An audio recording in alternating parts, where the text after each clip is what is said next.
Compañeros, conciudadanos, los saluda Fernando Arias Vera, miembro y coordinador del Buró Nacional de Conjunciones que Víctor Raúl Haya de la Torre fundara el año 1969. Los miembros del Buró, ese equipo de trabajo, cercanía y confianza del jefe, y los miembros de la célula Fraternidad, hemos recuperado este discurso que hiciera él en el aula magna de la Casa del Pueblo de Lima, el 23 de mayo de 1973. Aquí lo entregamos a ustedes.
Compañeros,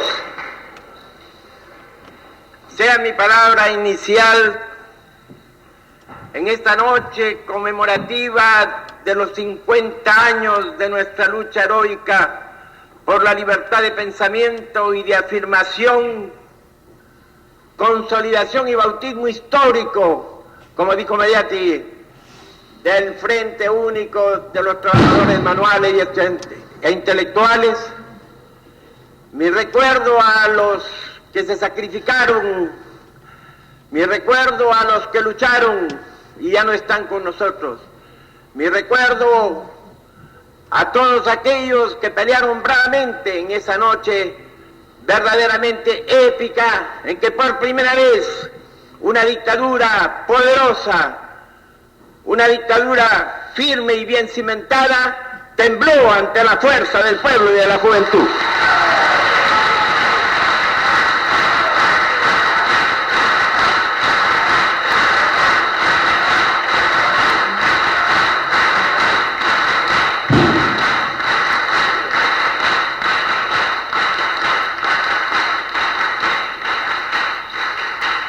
Pero uniendo mi recuerdo, mi homenaje, mi tributo, a aquellos que ya no están con nosotros y que nos sirven de guión glorioso en el camino que todavía tenemos que seguir, como ha dicho muy bien el compañero Guzmán.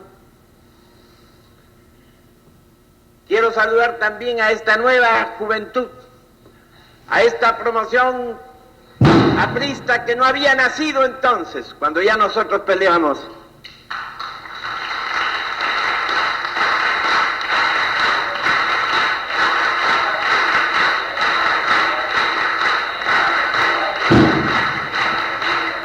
Pero que tiene el mandato histórico de proseguir el camino, de avanzar más lejos en la ruta, de superarnos si es posible en el esfuerzo de hoy.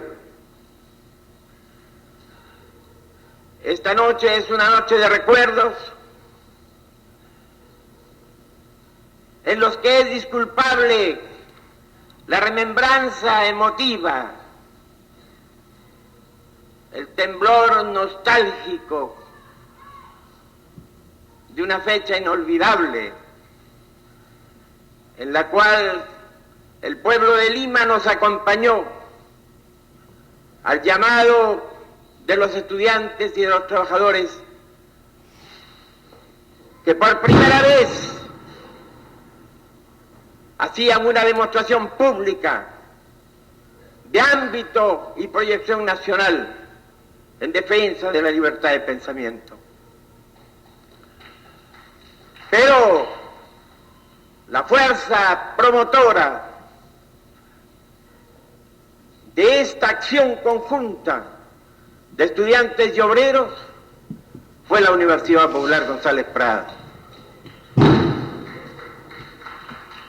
Y yo quiero por eso, en gracia a la juventud que está aquí presente en forma mayoritaria, de hacer algunos recuerdos que me parece que van a servirles un poco de orientación y de brújula para sus futuras luchas. Porque las dictaduras se repiten y las luchas contra las dictaduras tienen que repetirse.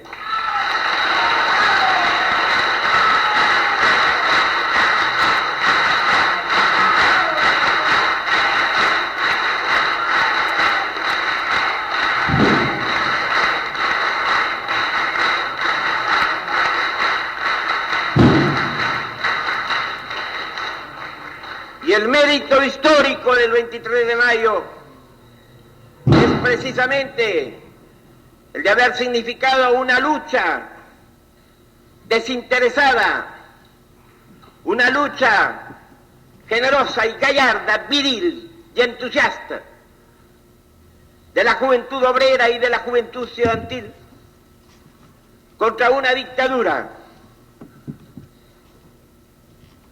que se revistió, se enmascaró de demagogia religiosa para torcer el criterio de las masas populares con fines electoreros. Pero como este acto realmente significa en el país un nuevo capítulo de la acción popular, de la intervención de las masas unidas, estudiantes y obreros, es que yo pretendo sumarizar en cuanto pueda los antecedentes de este acontecimiento, que realmente inician en el Perú el camino de la gran transformación en el que aún estamos y en el que la Primo es siempre el guión.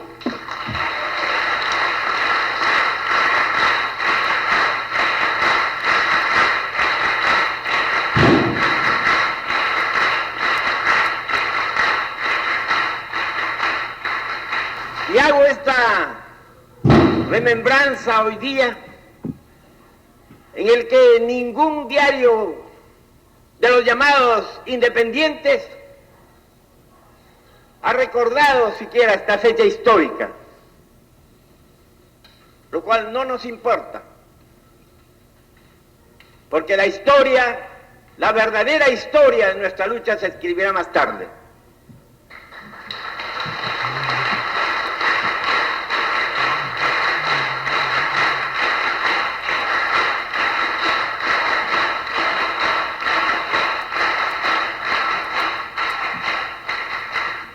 ¿Cuáles son los antecedentes del 23 de mayo? Leguía representó en el país el advenimiento de una corriente renovadora que también se llamó revolución. La revolución del 4 de julio. Algunos son de 3 y otros son de 4.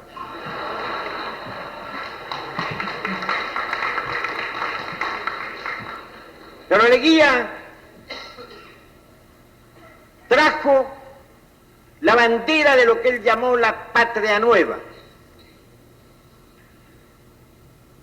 y su guerra política contra lo que él llamó, resucitando un viejo vocablo que definía a las fuerzas oligárquicas, civilistas y reaccionarias y plutocráticas del país con el nombre de los neogodos.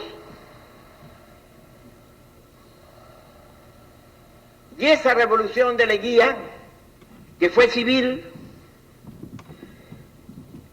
y que fue el corolario de una elección no reconocida en la cual Leguía triunfó evidentemente como candidato presidencial, comenzó bien. Comenzó no como un simple golpe de madrugada, aunque lo hubo, pero sí con un propósito de renovación que apareció sincero. La Patria Nueva trajo en su programa la convocatoria de un plebiscito y de una constituyente para renovar la vieja Carta Política de 1860 que había regido 60 años en el país. El Perú pedía una nueva constitución y atendiendo a ese reclamo se convocó un plebiscito en el cual se formularon preguntas normativas sobre las reformas básicas que debían emprenderse en la discusión que la Asamblea Constituyente debía realizar hasta dar una nueva Carta Política a la República. Entre tanto, Leguía fue presidente provisorio, respetó ese trámite, no obstante que había sido elegido legalmente en mayo de 1919. Y como repito, comenzó bien. Comenzó declarándose partidario de la reforma universitaria. Comenzó aceptando los reclamos nacionales del regionalismo descentralista. Y anunció que se regionalizaría el país creando congresos regionales en el norte, en el sur, en el centro y en el centro. Entonces, todas estas reformas atrajeron simpatía y Leguía en su primer tramo presidencial fue presidente popular. Yo lo recuerdo bien.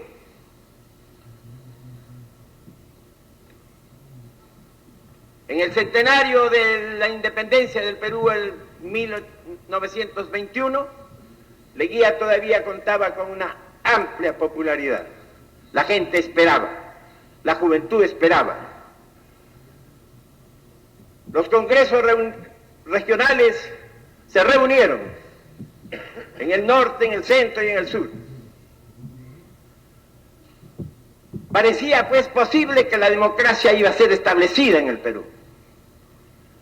La Asamblea Constituyente se reunió y solo el 12 de octubre de 1919 Leguía juró como presidente constitucional.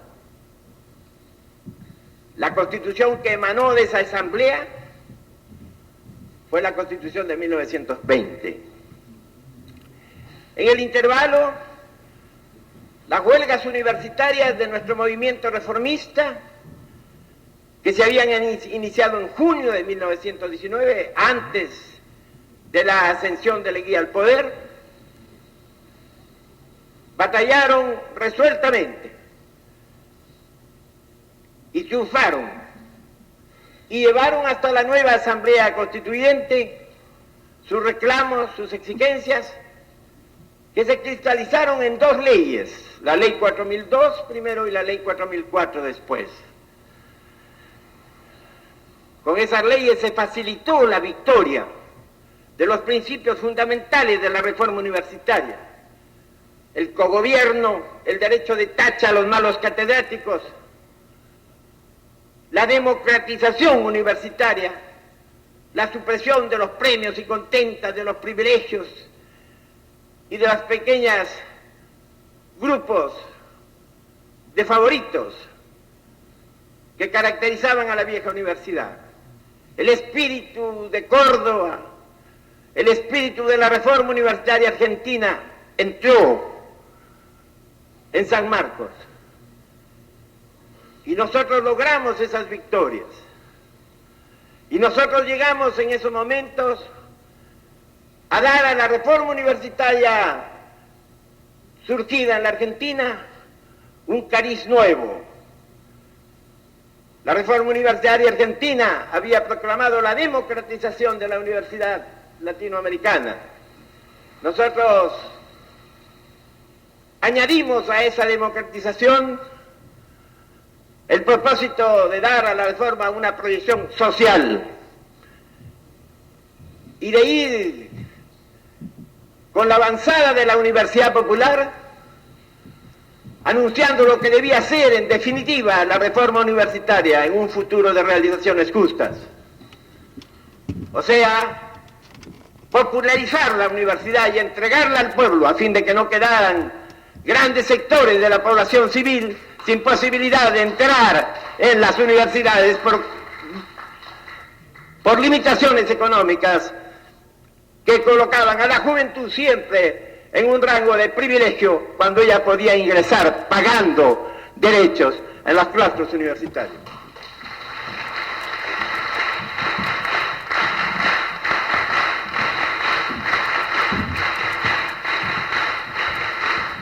Hasta ese momento, Leguía favoreció la reforma, hay que reconocerlo. Vino el Congreso del Cusco en 1920 y el Congreso del Cusco ratificó todas las conquistas de la reforma universitaria. Vino 1921 y se fundaron las universidades populares como resultado del acuerdo que sentó sus bases en el Congreso Nacional de Estudiantes del Cusco. Hasta allí todo iba bien. En el lado del gobierno, la dictadura comenzó a dejarse sentir. A los que hoy se les llama oligarcas se les llamaba entonces neogodos. Los apellidos no eran muy diversos de los que hoy han sido también blanco de la agresión del gobierno actual. Y el señor Leguía comenzó a deportar a muchos señores de la plutocracia que fueron dispersados en dirección a distintos países, inclusive con un propósito de embarcarlos a Australia, mientras en el gobierno dos hombres compartían el ejercicio drástico del poder, el presidente Leguía y su primo hermano, don Germán Leguía Martínez, ministro de gobierno, a quien se llamaba el Tigre, no de papel, sino Tigre. Pero ocurrió que aproximándose el año 24, año en que debía renovarse el poder presidencial, aparecieron las pretensiones dentro del área del gobierno. Hubo quien propusieron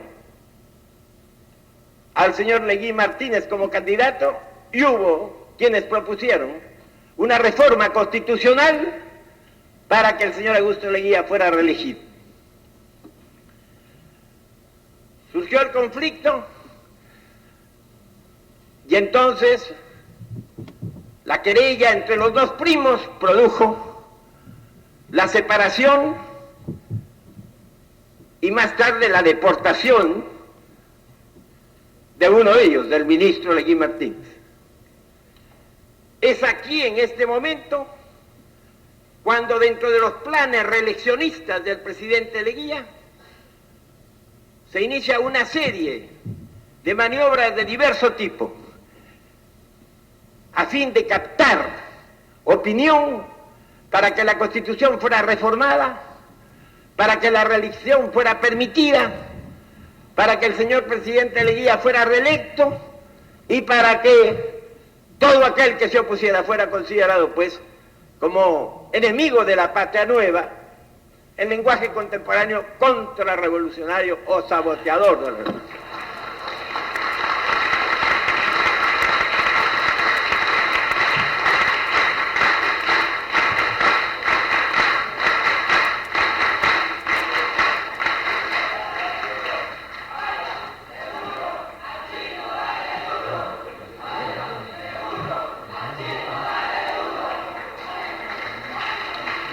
allí, en aquel momento, cuando se decide la consagración del Perú al corazón de Jesús, como un medio de atraer la simpatía de los católicos, como un medio de declararse el bando del presidente que buscaba la reelección, partidario pues de una línea conservadora, porque ya había ocurrido que don Germán Leguía y Martínez, como ministro de gobierno, en su afán drástico de aplicar medidas muy severas a quienes no siguieran la línea de la Patria Nueva, avanzó hasta clausurar el diario La Prensa, es decir, lo estatizó. Primera estatización. De manera que la historia de las estatizaciones de diarios no es moderna. Tiene 50 años de antecedente. Y esto ocurrió cuando fue estatizada la prensa. Y la prensa quedó a órdenes del gobierno del señor Leguía. Pero como el señor Leguía Martínez después salió del gobierno y fue deportado, la prensa quedó al lado del bando presidencial. Y ahí permaneció hasta la caída del gobierno en el año 1930. Sin embargo, al anuncio de la consagración del Perú al corazón de Jesús, la Universidad Popular fue la verdadera organizadora de un movimiento de protesta que tuvo eco, ambiente y, como dice Mariátegui en su comentario de los 7 ensayos, condiciones excepcionalmente favorables, porque la opinión pública, la más culta, la más reconocidamente partidaria de una democracia liberal, fue completamente opuesta a este plan de consagración. Y entonces ocurrió algo muy interesante. La prensa del Perú entonces, a pesar de la confiscación de la prensa, del diario La Prensa, no estaba muy inclinada, muy sometida. Había voces independientes. Y una de estas voces fue la del director de la revista Variedades, don Clemente Palma, hijo del tradicionista don Ricardo, que además era diputado, y diputado leguista. Él, con un grupo de gente que quería mantener la libertad de pensamiento, la libertad de cultos, y que veía en el propósito de consagrar en el Perú al corazón de Jesús una tendencia quizá rígida, como la que había sido su antecedente, porque en el Ecuador en el siglo XIX, el dictador García Moreno consagró a la República Ecuatoriana al corazón de Jesús. Y esto determinó en el Ecuador la acentuación de una tiranía verdaderamente insoportable que culminó con el asesinato del tirano, justamente a la salida de misa de la Catedral de Quito. Entonces se previeron aquí, o se temieron situaciones de violencia, de intransigencia, de intolerancia, y fue por esa razón que muchos hombres de distintos sectores, aún de los sectores del gobierno, que como el caso de Clemente Palma, tomaron la iniciativa. Y fue un famoso editorial de Variedades, cierto que de acuerdo con nosotros, en el cual don Clemente Palma lanzó las primeras voces de protesta. Se formó pues un frente democrático, diríamos así, pero la base, el sustento, la vertebración de este movimiento radicaba en el Frente Único de Trabajadores Manuales e Intelectuales, que ya estaba establecido en la Universidad Popular desde su fundación en 1921.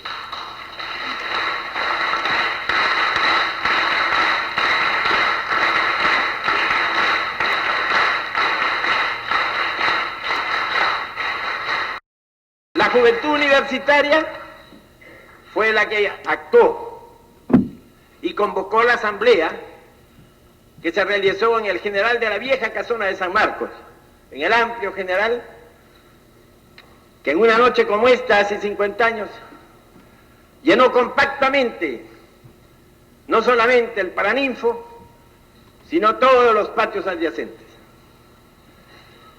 Y en esa noche memorable se presentó una moción contraria a la conservación del Perú al corazón de Jesús.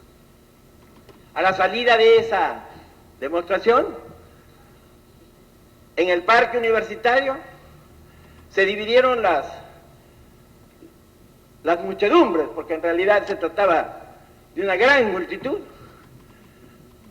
y la parte delantera tomó el lado de la avenida Piérola, Plaza San Martín y Girón de la Unión, y la parte más compacta, en la que nos hallábamos los dirigentes universitarios y los dirigentes obreros, entramos por la calle de los Huérfanos. Allí las tropas de la Guardia Republicana, comandadas por el coronel Rufino Martínez, una figura un poco oscura de la gendarmería, que estaba sindicado de haber asesinado a algunos prisioneros en el Pazul, y estoy aquí refiriéndome a la historia oficial del doctor Basadre, que recuerda el hecho. Este señor Rufino Martínez había recibido, después de 20 años de ausencia y de prescripción de su condena judicial, había recibido su reivindicación, y el Parlamento del señor Leguía, por presión del señor Leguía, le otorgó el grado de coronel. Fue el señor Rufino Martínez el que desencadenó la agresión, y allí se produjeron los hechos sangrientos de la calle de los Huérfanos. El resultado fue un paro general, nacional, un paro unánime, en el que no circuló un solo vehículo por la calle de Lima, y la protesta decidida de los estudiantes que tomamos la Universidad de San Marcos y notificamos al gobierno que si pretendía entrar a sacar los cadáveres que nosotros habíamos extraído desde la morgue en una lucha callejera con las tropas y los velábamos en la universidad, nosotros incendiaríamos la universidad. Allí viene el momento interesante en que el gobierno, por primera vez, esa dictadura poderosa, esa dictadura que no había cedido ante nada ni ante nadie, se rindió. Y entonces, a las 2 de la mañana, ya del 25 de mayo, nos anunciaron que no se asaltaría la universidad, se cambió al intendente de Lima y se dijo que habrían amplias garantías para el sepelio, el cual se realizó en la mañana del 25 de mayo con la asistencia del rector de la universidad y de todos los decanos en una manifestación fúnebre que se dice fue la más grande que se había producido hasta entonces en Lima. Allí fuimos hasta el cementerio, que era el límite de la zona de garantías que había dado el gobierno. Pero el gobierno anunció que el Perú no sería consagrado al corazón de Jesús, y el arzobispo ratificó esta notificación, y así triunfamos definitivamente, a costa de nuestros muertos.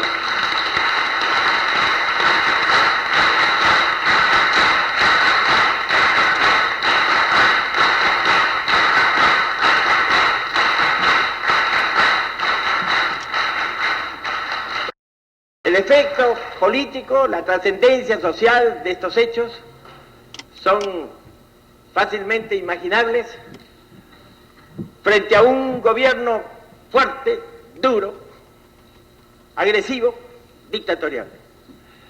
Claro está que después vinieron medidas represivas.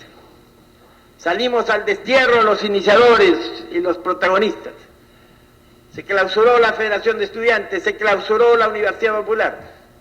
Pero de todos modos, de este victorioso movimiento del 23 de mayo, quedaron en el Perú los primeros tramos de una jornada heroica que debía durar muchos años, en defensa de las libertades públicas, de la libertad de pensamiento y contra la dictadura.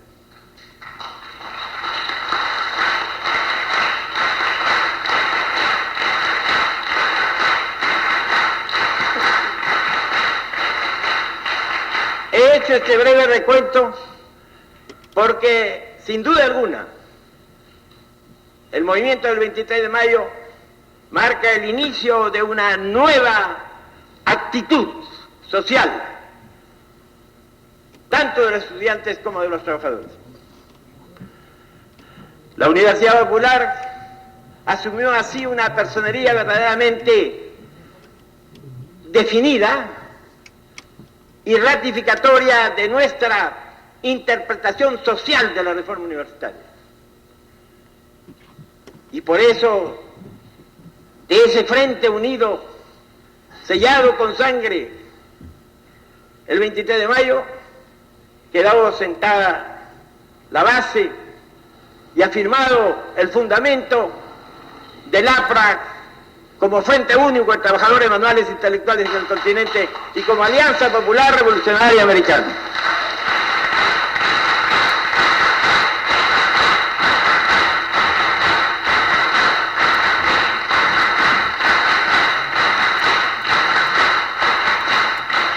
Desde entonces ha sido una tradición de la juventud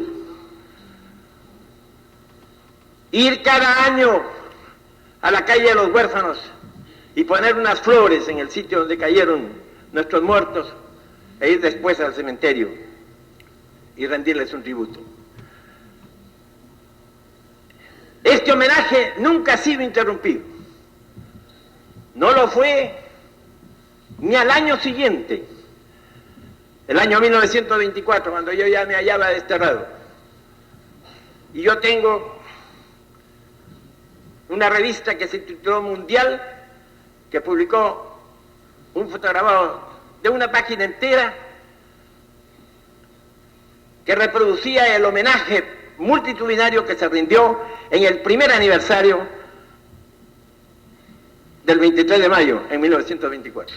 Sin embargo, hoy día, por primera vez, los estudiantes que han ido a depositar un ramo de flores en esa placa y en esa calle de los huérfanos han sido impedidos por la policía. Verdaderamente esto es sorprendente y no tiene explicación. Estamos retrocediendo. Porque esta es una manifestación verdaderamente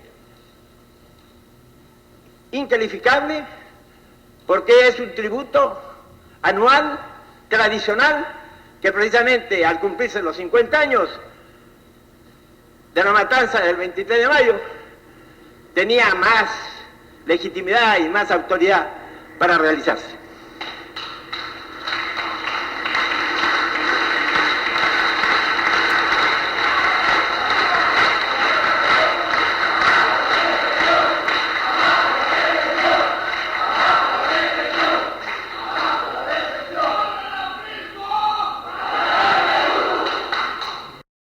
Ahora, compañeros, hecho ese breve sumario de lo que fue el 23 de mayo, yo quiero simplemente subrayar algunos de los aspectos que podríamos llamar trascendentes de la proyección histórica de ese gran movimiento. En primer término, ese movimiento no fue una lucha antirreligiosa, como después interesadamente se le pretendió desfigurar. Fue un movimiento contrario a la explotación de la religión con fines demagógicos y con propósitos reeleccionistas y como parte de un plan dictatorial y autocrático de la dictadura de Guía, que ya había torcido su camino y que estaba buscando la continuidad en el poder, lo que después logró quedándose 11 años hasta 1930. De manera que no podemos olvidar que toda la prensa de entonces, inclusive el Diario del Comercio, defendieron la actitud de la juventud. Porque aquí deben aprender los jóvenes algunas de las experiencias que nosotros recogimos en aquellos días. El movimiento fue generosamente democrático, fue generosamente liberal, fue gallardamente defensor de las libertades de conciencia y de las libertades de pensamiento y de las libertades de culto. Sin embargo, 3 días después, a partir quizá del 25 y 26 de mayo, el diario La Prensa, ya estatizado, en manos del gobierno, comenzó a decir: ¡ay a la torre! Y los estudiantes que guiaron y condujeron el movimiento del 23 de mayo pretenden establecer el Soviet en el Perú. Si algún curioso quiere ir a la biblioteca y ver la colección de estos diarios, encontrarán estas acusaciones. Ya se nos comenzó a tachar de comunistas. Ya se nos dijo desde entonces, hace 50 años, que un movimiento que había sido perfecta y claramente definido como un movimiento doctrinario, constitucionalista, democrático, aparecía ya movido por intereses rusos y comunistas. De manera que cuando se ha tachado al aprismo y se le ha achacado distintas filiaciones, primero a la comunista, después era de la CIA, del imperialismo, nosotros tenemos que aprender que son armas que las dictaduras usan siempre, contra las cuales hay que estar muy bien prevenidos, porque son los recursos de una demagogia confusionista que trata de desvirtuar y desnaturalizar los grandes movimientos y las grandes causas insobornables, como la nuestra.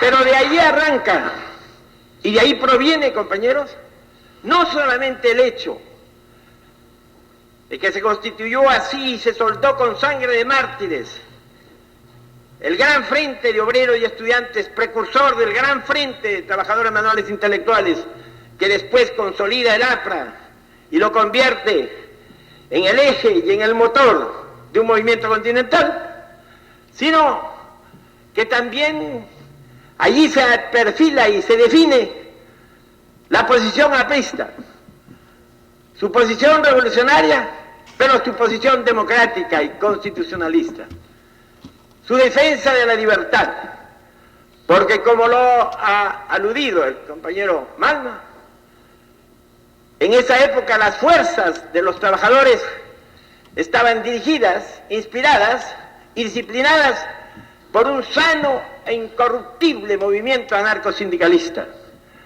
Fue ese movimiento anarcosindicalista que tenía en sus manos a la Federación Obrera Regional Peruana, que verdaderamente dirigía el movimiento sindical, el que mantuvo firme la idea de la libertad y por ende la lucha contra toda clase de dictadura.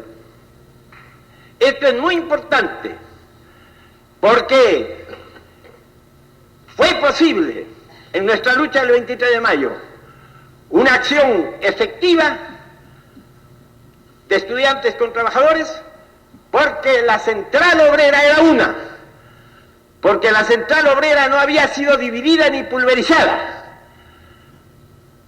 porque era solamente una federación obrera la que regentaba las fuerzas sindicales, Y esto es algo muy importante, porque a pesar de todos los esfuerzos de la dictadura de Leguía para dividir las fuerzas sindicales, los obreros de entonces tuvieron muy clara la visión de que dividir las centrales obreras y crear federaciones y confederaciones que se puedan encontrar y tratar de destruir las unas a las otras es cumplir el plan de toda fuerza reaccionaria: dividir para reinar, dividir para destruir la resistencia de las fuerzas obreras.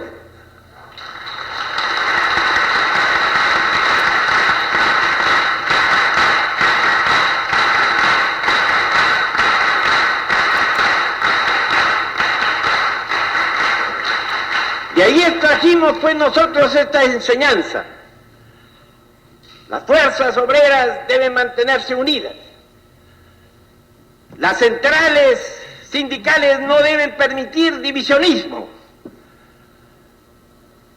y el Frente Único de Trabajadores Manuales e Intelectuales debe ser la consolidación de esfuerzos y la coordinación del espíritu de lucha, tanto de las clases trabajadoras manuales como de las clases trabajadoras intelectuales, considerando allí a las clases medias, que deben formar parte del gran Frente Único de Trabajadores Manuales e Intelectuales.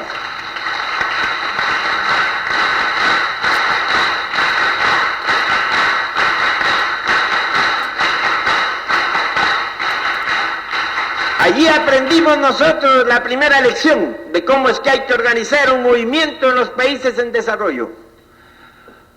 Un movimiento de lucha, un movimiento de acción, debe tener este carácter: Frente Único de Trabajadores Manuales e Intelectuales, y no permitir la división de las centrales sindicales. Consolidar firmemente esta unidad y darle así el significado de fuerzas sociales que cooperen, que ayuden, que vitalicen la acción de los pueblos que están en lucha por su desarrollo. El 23 de mayo pues significa para nosotros enseñanzas prácticas, experiencias que no podemos olvidar. Y sobre todas las cosas significó el principio de que luchar por la justicia es luchar por la libertad. Que nuestros pueblos, que no han tenido nunca la experiencia de la plena libertad, pero que han sentido siempre la nostalgia de la libertad, deben aprender a luchar por la justicia sin abdicar de la libertad.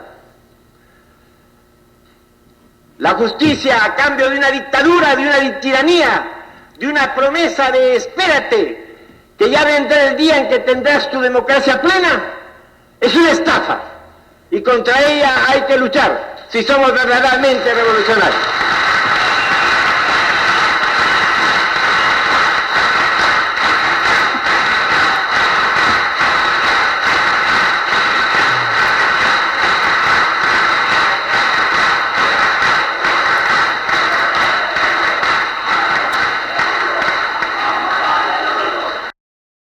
Nosotros tenemos que hacer, y esa es la verdadera interpretación revolucionaria del aprismo que nosotros llamamos nuestra gran transformación.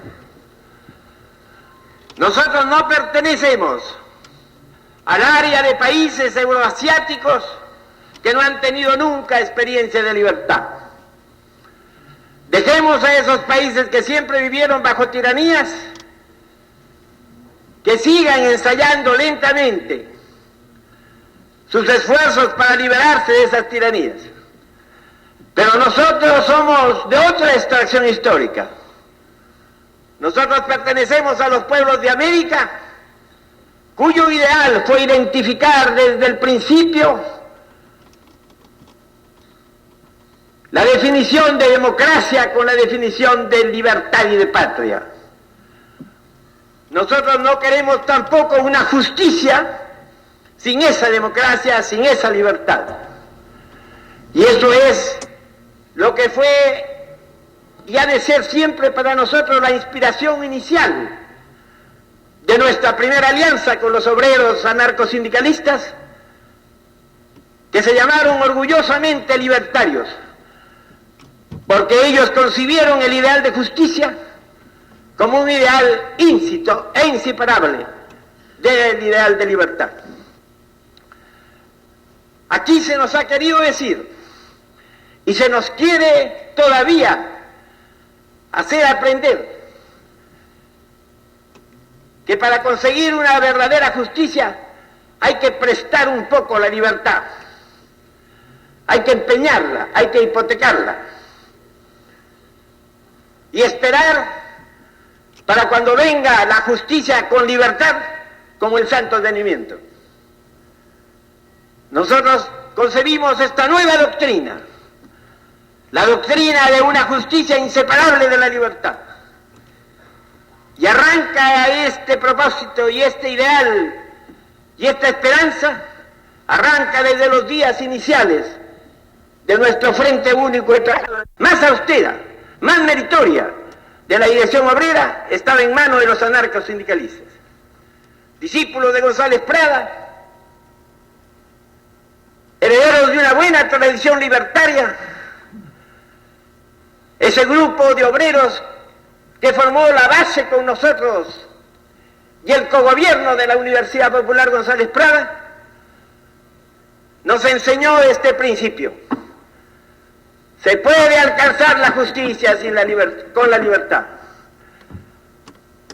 Dejemos los pueblos que no han tenido nunca experiencia de libertad, sino Rusia, por ejemplo, que han sido siempre víctimas de tiranías, que ensayen la manera de desperezarse y de sacudir sus cadenas alguna vez.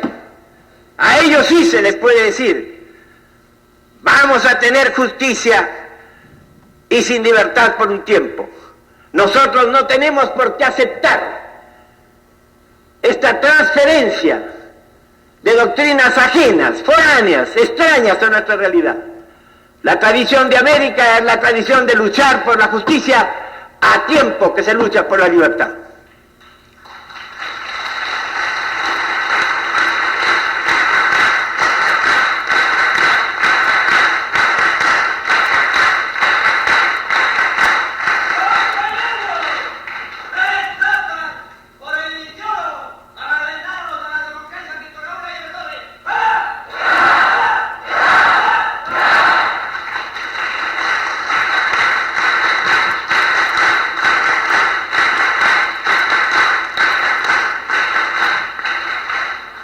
Porque hay de insistir en este punto. También el nacionalsocialismo de Hitler suprimió la libertad y dijo que iba a realizar la justicia. También es propósito fascista el de recurrir a esta argucia. Pero nosotros tenemos que establecer decidida e inflexiblemente que nuestra lucha por la libertad integral, libertad de conciencia, de pensamiento, libertad de cultura, libertad de voto, libertad de adhesión o de renunciamiento, libertad de organización, libertad sindical, libertad cooperativa, libertad política, es el principio inalienable de toda verdadera revolución.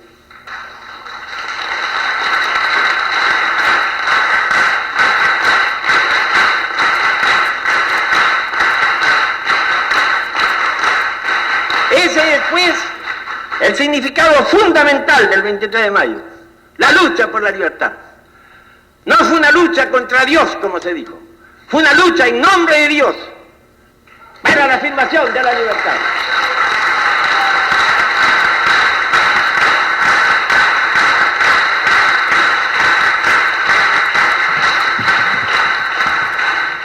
Pero esa es también, compañeros, la enseña del partido, su emblema, su blasón.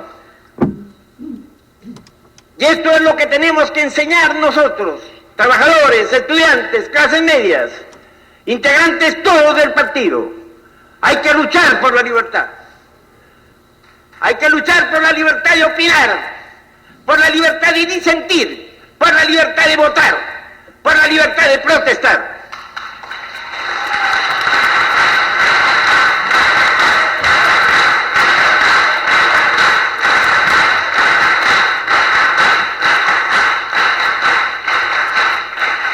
Y hay que darle a esta lucha un contenido multitudinario, activo, dinámico. Hay que luchar por eso contra la libertad de vivir sin temor, vale decir contra la libertad del miedo, contra la libertad de los que se asustan y que no se atreven a luchar por la libertad porque le tienen miedo a los que castigan a aquellos que luchan por la libertad.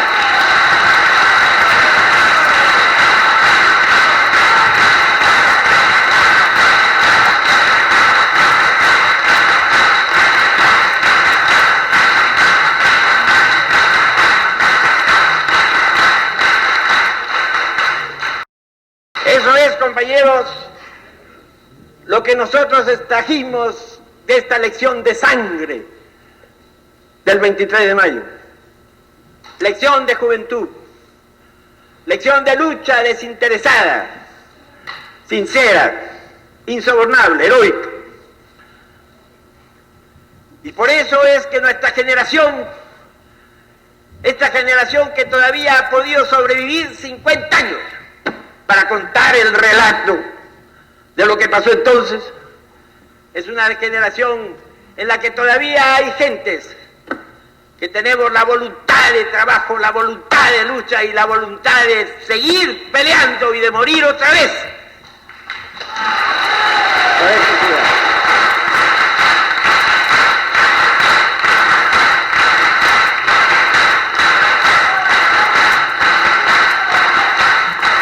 Porque diremos como el filósofo, el hombre que pelea por la justicia en países donde ella no existe, muere muchas veces y resucita otras tantas.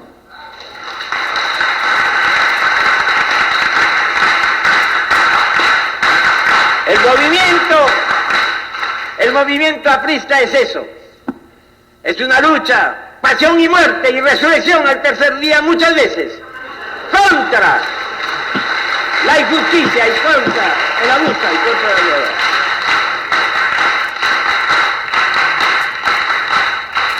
Y eso es lo que yo quisiera que recogiera esta viril juventud, en la que nosotros tenemos tantas esperanzas, y yo especialmente como fundador del partido. Que la juventud no olvide que hay que luchar ante todo y sobre todo por la libertad sin la cual la justicia es imposible, es inimaginable.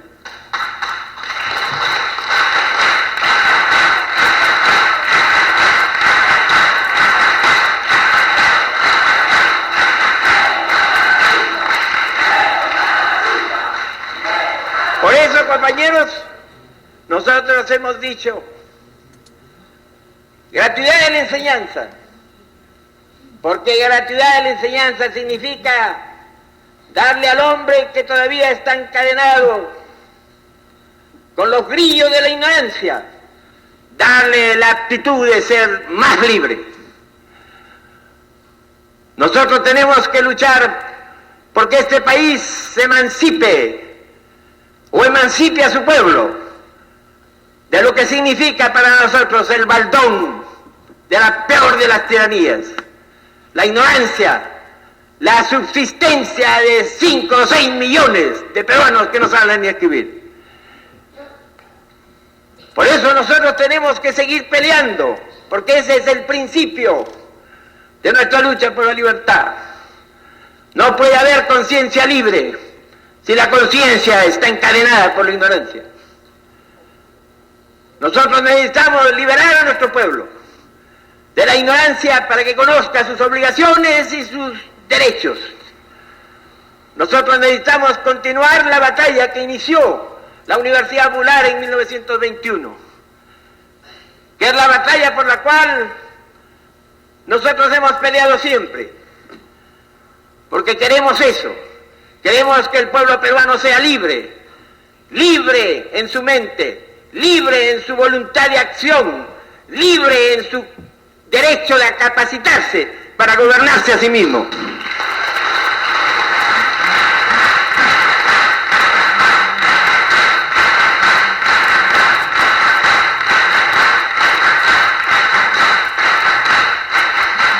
No importa que se nos calumnie, como se nos calumnió a raíz del 23 de mayo. Si entonces se dijo que nosotros éramos agentes del Soviet,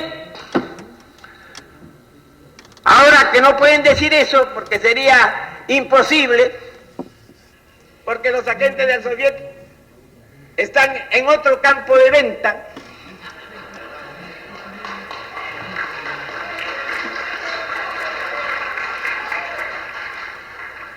Pueden decir que nosotros somos defensores de cualquier otro interés subalterno, pero nosotros tenemos que responder con ese grito que es frecuente y veraz en la juventud aprista: a más calumnias, más aprieto.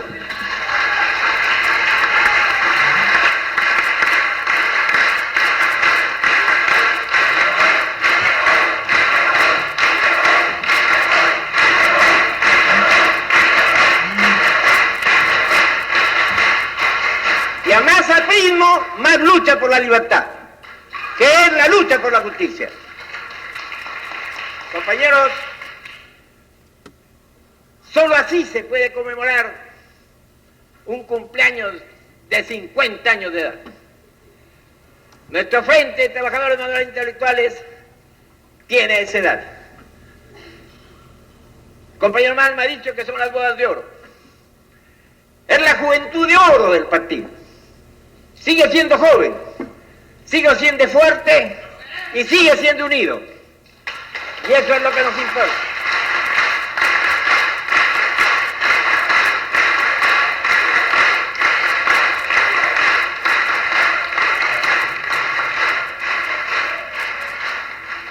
Yo, compañeros, me siento pues feliz esta noche de poder decirle y transmitirle a una nueva promoción, a una nueva juventud, este mensaje que tiene 50 años de proclamado. Un mensaje que ha mantenido su pureza, su diamantina limpidez, que sigue siendo el mensaje de la gran transformación del Perú, porque ha sido un mensaje insobornable, que no se vende, que no se compra, que no se paga. Y ese es el mensaje que tiene que recibir la juventud. Aunque la calumnien, aunque la ataquen, aunque la llamen terroristas. El único terrorismo que hay que temer es el terror de los autoritarismos, de los totalitarismos, de las dictaduras y de las tiranías.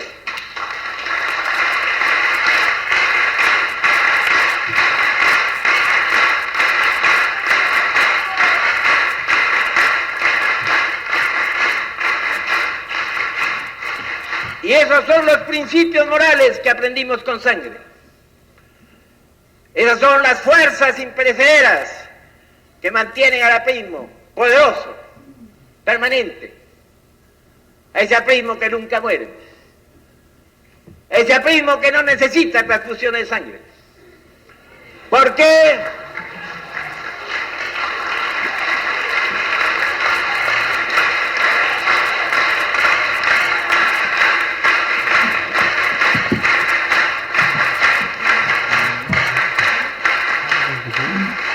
Porque el aprismo es la sangre viva del Perú.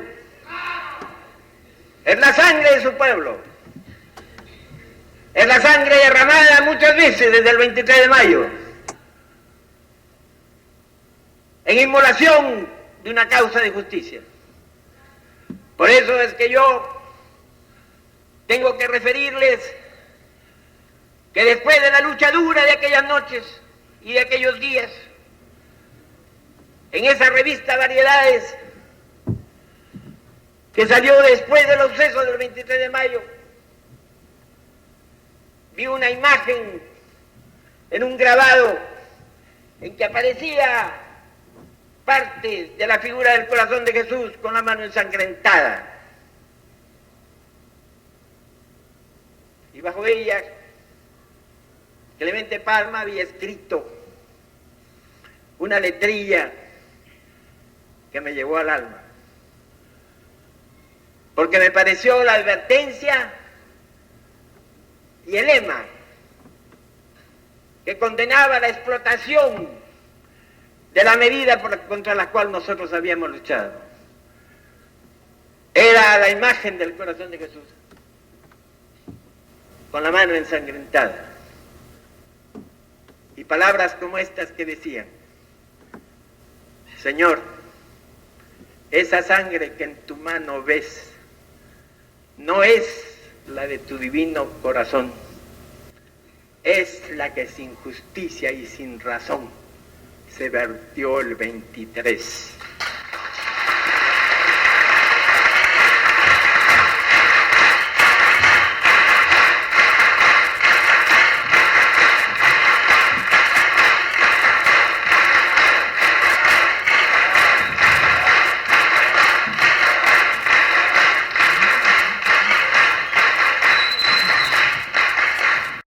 Yo quiero decir,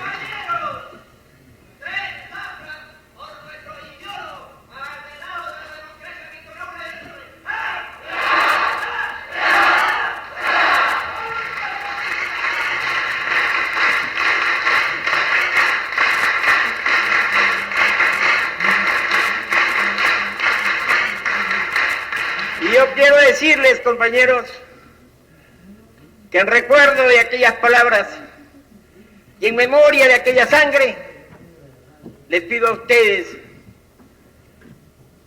que en tributo y homenaje a toda esa gloriosa sangre vertida por los apristas en defensa de sus ideales, en resguardo de su lucha, mantengamos firme la promesa de ir hasta la muerte, pero de no permitir más que naufrague la libertad en el Perú.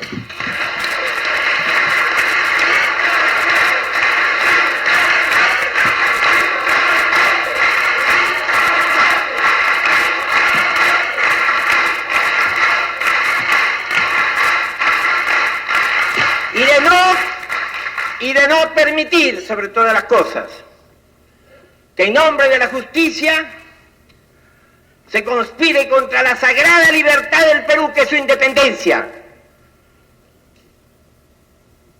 y que se nos presente a Cuba como modelo y como ideal,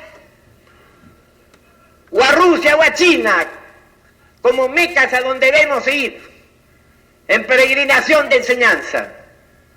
Nosotros tenemos que ser libres como individuos, como ciudadanos, como pueblo y como nación,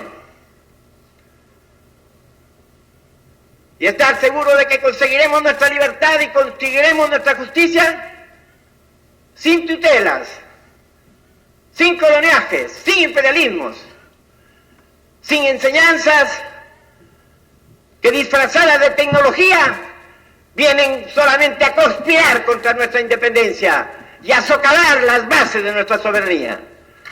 Nosotros tenemos que ser lo que fuimos en 1923, libres, independientes, soberanos, adversarios resueltos de toda tiranía, de abajo o de arriba, pero también enemigos de todo tipo de colonialismo, porque si hemos luchado con un imperialismo próximo, luchemos contra el otro, que forman el gran maridaje que conspira hoy día contra los pueblos indefensos, que son los nuestros.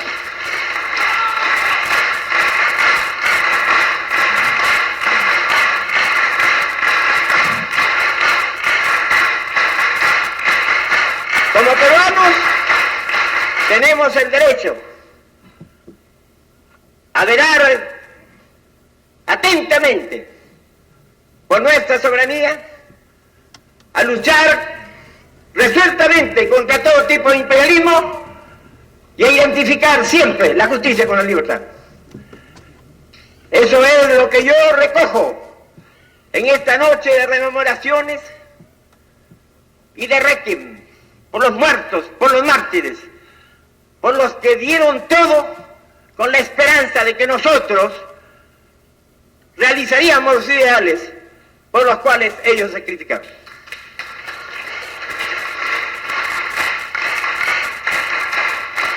Compañeros, en la lucha, en el dolor, en la victoria, solo el abismo.